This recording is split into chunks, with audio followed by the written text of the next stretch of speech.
Les amis, bonjour, j'espère que vous allez bien et que tout se passe pour le mieux pour vous. Alors, je vous mets dans le bain, on va aller sur le dernier post de Mbappé, il y a 30 minutes. Le danger des paris en ligne, ne plus avoir de limite, un peu de respect, SVP. Je vais pas citer la marque du truc. Et il est en train de citer une marque de paris sportifs qui met Wilfried Mbappé, le père de Kylian Mbappé, lors du but de son fils contre l'Afrique du Sud. Et on voit un gars qui montre ses fesses, en fait, à moitié nu. Et voilà. Et en fait, je suis très content parce que ça va me permettre de revenir sur ce sujet, vraiment, parce que ça commence à me... Vous savez pas à quel point ça m'énerve. Comment aujourd'hui...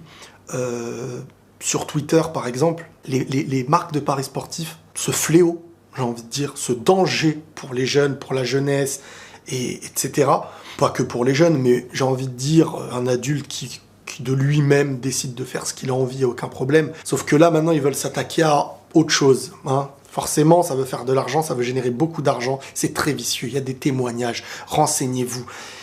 On a mélangé le sportif à la destruction. Vraiment, vraiment. Et en fait, Kylian Mbappé, récemment, il prend une tournure, c'est-à-dire que son image, elle est contrôlée de plus en plus, et il ne veut plus participer à certaines publicités pour la malbouffe, pour les paris sportifs, etc. Et forcément, bon, vu le joueur qu'il est, ça va pas lui poser de gros problèmes. Beaucoup de joueurs n'auraient pas pu faire ce qu'il fait, hein, parce que croyez-moi bien que ça, c'est des millions, et c'est très très vicieux. Donc j'ai mis un commentaire en dessous, et c'est après mon commentaire que c'est vrai que ça m'a motivé de faire la vidéo. J'ai mis « Ils utilisent l'humour, les RT, tout ce qui attire la jeunesse sur Twitter, parfois même sans que ceux qui retweetent savent qu'ils font de la pub à une marque de paris sportifs. Ils sont très très vicieux dans leur démarche. Faites attention, ce truc, c'est un fléau. » Moi, j'ai bloqué presque tous les trucs de paris sportifs sur Twitter. Je vous promets, si vous saviez combien ils sont prêts à payer, ces gens-là, pour des partenariats et tout. Mais c'est pas pour rien. On vient pas te payer comme ça, juste pour... Enfin si, parce que quand t'as de la visibilité, voilà, attirer de la visibilité pour les publicitaires, y a rien de mieux. Mais eux encore plus que les autres. Et malheureusement, ça c'est de la destruction. C'est de la destruction. Et la démarche sur Twitter, moi, elle me répugne. Elle me dégoûte. C'est-à-dire que leur démarche, elle est simple. C'est de faire l'humour que Twitter utilise. Sauf que vous, votre truc, les gars, il est interdit déjà à un certain âge. Donc ce qu'ils font, c'est qu'ils utilisent le côté humour, vraiment le côté que les jeunes sur Twitter, en majorité, ils utilisent. Et Twitter, en fait, ce qui se passe, c'est globalement, surtout quand il y a une photo, on regarde la photo, on regarde l'humour, et soit la personne retweet, soit elle commente, soit elle like, etc. Mais la démarche du truc, entre guillemets, pro, dedans, elle est de, vous allez venir à nous, pas parce qu'on est un truc de paris sportif, mais on va faire grandir notre truc de paris sportif. Et donc, toi, tu sais même pas la publicité que tu es en train de faire à quelque chose d'aussi dangereux. Parce que là, ce que vous faites, c'est pour ramener des jeunes. Ou on n'a pas parlé de ce qui se passe dans les banlieues aussi. Les publicités en mode... au milieu d'une cité, truc, on voit le public qui est visé. En fait, on vise un public en disant à des jeunes, vous allez faire beaucoup d'argent, vous allez sortir de vos quartiers, On sait très bien qu'ils sont visés dans ces publicités-là. C'est dangereux. Je ne sais pas si dans vos familles ou dans votre entourage, vous avez vu des gens dépendants à ça. Moi, j'ai eu des témoignages, hein, parce que quand j'ai déjà fait des vidéos comme ça, on est venu m'en parler des témoignages. Les paris sportifs, c'est vicieux. Tu ne gagnes presque jamais réellement. Et il y a même un truc dans leur système qui permet d'éloigner ceux qui sont aptes à gagner, etc. Mais bon, là, je pense que beaucoup s'y connaissent mieux que moi. Bien sûr, on t'attire avec un premier pari gratuit, et après, on te met dans le bain. Et il n'y a rien de plus vicieux que de ne plus pouvoir contrôler sa manière de lâcher de l'argent. C'est-à-dire que ça y est, le match de foot, tu le regardes pas en mode c'est du sport, j'aime, non. Tu le regardes en mode bon, je veux gagner de l'argent. Je veux gagner de l'argent. Ça tue la valeur de l'argent, ça tue la manière de gagner de l'argent, et les méthodes vicieuses des réseaux sur Twitter, c'est une dinguerie. C'est une dinguerie comment ça m'énerve. Taper l'humour, et des fois ça va de plus en plus, c'est de plus en plus hard. Vraiment attirer l'œil. Venez rigoler, RT, tac. Oui, mais nous on est telle marque maintenant. Vous nous la faites grandir. Vous participez à cette marque. Si vous êtes contre ce genre de choses, les liker et les retweeter, c'est leur faire une pub. Voilà, après chacun fait ce qu'il veut. Moi je donne mon avis. Vous avez le droit d'aimer, vous avez le droit de partager, vous avez le droit de vous abonner chez eux, vous avez le droit de faire... Mais moi, je vous dis que ça, pour moi, c'est un fléau. Ça fait partie des plus gros dangers actuellement. Ça a détruit des familles, ça a détruit des santé, ça a rendu des gens mais dépendants comme jamais. Et ça utilise la faiblesse. C'est là, ça utilise la faiblesse des gens. Vraiment, ce truc-là, c'est une dinguerie. Et donc, voir que Kylian, là, et je pense avec sa famille et tout, sont vraiment dans une démarche vraiment respectable et chapeau. Chapeau. Parce que à un moment donné, il faut arrêter. À un moment donné, il faut arrêter. C'est hyper malsain d'inciter avec ce vice, d'inciter à ce genre de choses. Parce que chacun fait ce qu'il veut. C'est pas la question. Celui qui veut jouer, celui qui veut s'endetter, celui qui il est adulte et tout, il n'y a pas de problème. Mais dans un milieu où il y a plein de jeunesse, vouloir l'attirer comme ça, les inciter, et même pas directement à travers « nous faisons des formules de paris sport ». Non, non, non, c'est à travers l'humour, machin. C'est comme si on était devant une boutique, on disait hey, « regarde, rentrez, on va vous faire des blagues ». Et dès que tu rentres dedans, boum, t'es entouré de tout plein de paris sportifs. Gagner de l'argent, machin, truc et tout.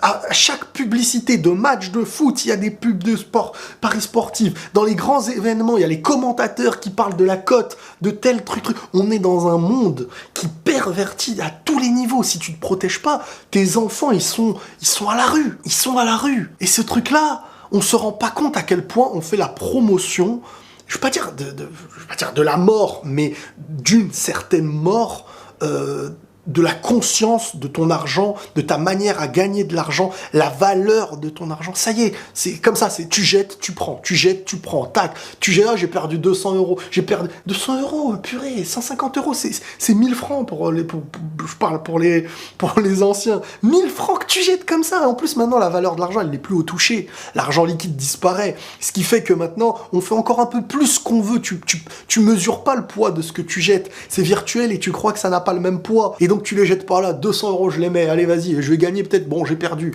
Et quand t'as perdu, cette frustration qui naît, et ben elle te dit bon, j'ai plus rien à perdre, et tu es capable de mettre plus, et que tu vas gagner un tout petit peu, tu vas croire que t'as gagné, alors qu'en fait, sur l'addition t'as perdu. Tu te détruis, et derrière il y a des familles, il y a ta femme, il y a des enfants, ou à l'inverse, il y a ton mari, ça dépend, mais vous détruisez, vous avez plus de chances de rentrer dans quelque chose qui va être une prison qu'autre chose. Et moi, quand derrière les réseaux, je vois sur Twitter, qui en joue en mode MDR, machin, tape humour, en mode retweeter, liker, truc, ça utilise des matchs qui ont été joués, ça utilise c'est l'incitation vicieuse qui me rend ouf, moi. Et donc, franchement, quand j'ai vu son post à Mbappé, à Kylian, j'étais vraiment, vraiment content. J'étais vraiment, vraiment content et chapeau. Chapeau à ce niveau-là de pouvoir en parler parce qu'il n'y en a pas beaucoup. Aujourd'hui, c'est devenu normal, aujourd'hui, c'est devenu basique, Vous savez, on est dans une époque, de toute manière, où maintenant, la normalité, on te l'instaure. C'est pas toujours facile, mais on te l'instaure. Et quelque chose qui, il y a 10 ans en arrière, était une folie, devient normal aujourd'hui. Et quand toi, t'as le discours qui vient dire « Attention, c'est dangereux, on vient de prendre soit pour un extrémiste, soit pour je ne sais quoi. » Non, on ne cherche plus le bien des gens aujourd'hui. Non, on cherche à être dans une majorité qui estimera avoir raison, même quand elle verra tout le monde tomber devant ses yeux. Faites attention. Et surtout les plus anciens, faites attention aux plus jeunes. Maintenant, il faut arrêter de croire, hein, majeur, pas majeur, ils s'en fichent. Ils s'en fichent. Et on a tous accès à Internet. Hein. Et en plus, il y a beaucoup de gens qui font la promotion de ça, parmi ceux qui sont aimés par vos petits frères ou vos petites sœurs. Donc faites attention. Moi, je ne doute pas que certains ne mesurent pas la gravité du truc. Hein. Chacun fait ce qu'il veut, la promotion de ce qu'il veut et tout. Mais faites attention. Je ne sais pas si vous avez déjà eu dans vos familles, autour de vous, des gens dépendants ou des témoignages. Ça vous permettra de réfléchir à 2 fois à tout ça. Bref, voilà, c'était mon petit message. Et un dernier truc. Désolé, j'avais coupé, mais je reviens sur un dernier truc par rapport à ceux qui viendront dire « Oui, mais Mbappé, il est culotté, c'est un hypocrite. Ah, regardez, il apparaît dans une publicité de... » C'était quand? Ce qui est avant et avant. J'ai fait des bêtises avant. Est-ce que si aujourd'hui je fais attention, on va me dire « Ouais, mais avant tu les as fait, ça veut dire que c'est trop tard. » Non. Donc si quelqu'un fait quelque chose par le passé, faut pas lui prendre le passé pour lui dire « Aujourd'hui t'es bizarre, si aujourd'hui il redevient normal ou qu'il prend un bon chemin. » Ne soyez pas stupide, ne soyez pas... c'est le travail du diable ce truc-là. tu as fait, ça y est, tu es tombé, tu ne peux plus remonter, tu sais C'est quoi ce truc de fou que vous faites, les gens? Sortir des photos d'avant quand ils faisaient, mais c'est avant. Je sais pas, c'est comme si avant quelqu'un vendait de la drogue. Imaginons, on va prendre cet exemple. Et qu'aujourd'hui la personne, elle dit attention à la vente de drogue, franchement, c'est dangereux, faut pas, ça tue des familles, vous faites de l'argent sale, vous... Et vous allez lui dire, ouais, mais avant t'en faisais. Est-ce que ce qu'il conseille est bien ou pas? Ou est-ce que avant, comme il faisait, on est dans un combat d'ego? Non, arrête de croire que t'es meilleur, y a pas de ça. On n'est pas meilleur, y a pas de meilleur. Mais faites attention, arrêtez d'être dans ce jugement de pour décrédibiliser quelque chose, un conseil qui est positif parce que ça vous touche dans votre ego, parce que vous jouez, vous voulez pas que les gens disent que c'est pas bien. Vous venez à dire regarde par le passé, mais on s'en fiche du passé. C'est mieux le passé qui est en bas et le futur qui est en haut que l'inverse. Bref, voilà, c'était ça que je voulais dire. Prenez tous soin de vous et la paix sur vous.